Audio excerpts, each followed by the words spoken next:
ನೋಡಿ ಇತ್ತೀಚೆಗೆ ನಾನು ನೋಡಿದ್ದೀನಿ ಭಾಳಷ್ಟು ಜನ ವಯಸ್ಸಾದವರಿಗೆ 40-50 ವರ್ಷ ಆದ ತಕ್ಷಣ ನಿದ್ದೆನೇ ಬರ್ತಾ ಇಲ್ಲ. ನಿದ್ರೆ ಸಮಸ್ಯೆ ವಿಪರೀತ ಆಗಿದೆ ಸಿಟಿಗಳಲ್ಲಿ. ಯಾಕೆ ಅಂದರೆ ಇದಕ್ಕೆ ಭಾಳ ಕಾರಣ ಇದೆ. ಹೊರಗಡೆ ಸನ್ನಲ್ಲಿ ಎಕ್ಸಸೈಸ್ ಮಾಡಲ್ಲ. ಎರಡನೇದು, ರಾತ್ರಿ ಆದ ತಕ್ಷಣ ವಿಪರೀತ ನೆಗೆಟಿವ್ ನ್ಯೂಸ್ ನೋಡೋದು, ಟಿ ವಿ ನೋಡೋದು, ಮೈಂಡ್ ಸ್ಟಿಮ್ಯುಲೇಟ್ ಮಾಡ್ತಾರೆ. ಮತ್ತು ಅವ್ರಿಗೆ ಡೇ ಟೈಮಲ್ಲಿ ಮಲ್ಕೊಳ್ತಾರೆ.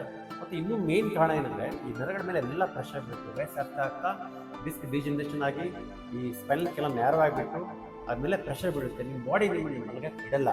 ಯಾಕಂದರೆ ಅದ್ರ ಮೇಲೆ ಪ್ರೆಷರ್ ಬಿದ್ದಾಗ ಅದಕ್ಕೆ ಡ್ಯಾಮೇಜ್ ಆಗಬಾರ್ದು. ನಿಮ್ಮ ಬಾಡಿ ನಿಮ್ಮನ್ನು ಅಲರ್ಟ್ ಆಗಿರುತ್ತೆ.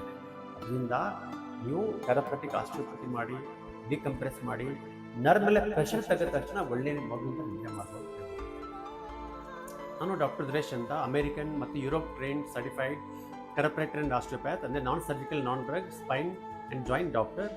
ಈ ಥರ ಭಾಳಷ್ಟು ಉಪಯೋಗಕರ ವಿಡಿಯೋಗಳನ್ನು ನೋಡಲು ದಯವಿಟ್ಟು ನಮ್ಮ ಚಾನಲ್ಗೆ ಸಬ್ಸ್ಕ್ರೈಬ್ ಆಗಿ, ಶೇರ್ ಮಾಡಿ ಮತ್ತು ನನ್ನ ಕಾಂಟ್ಯಾಕ್ಟ್ ಮಾಡಲು ದಯವಿಟ್ಟು ಈ ನಂಬರ್ಗೆ ಕಾಲ್ ಮಾಡಿ. Thank you.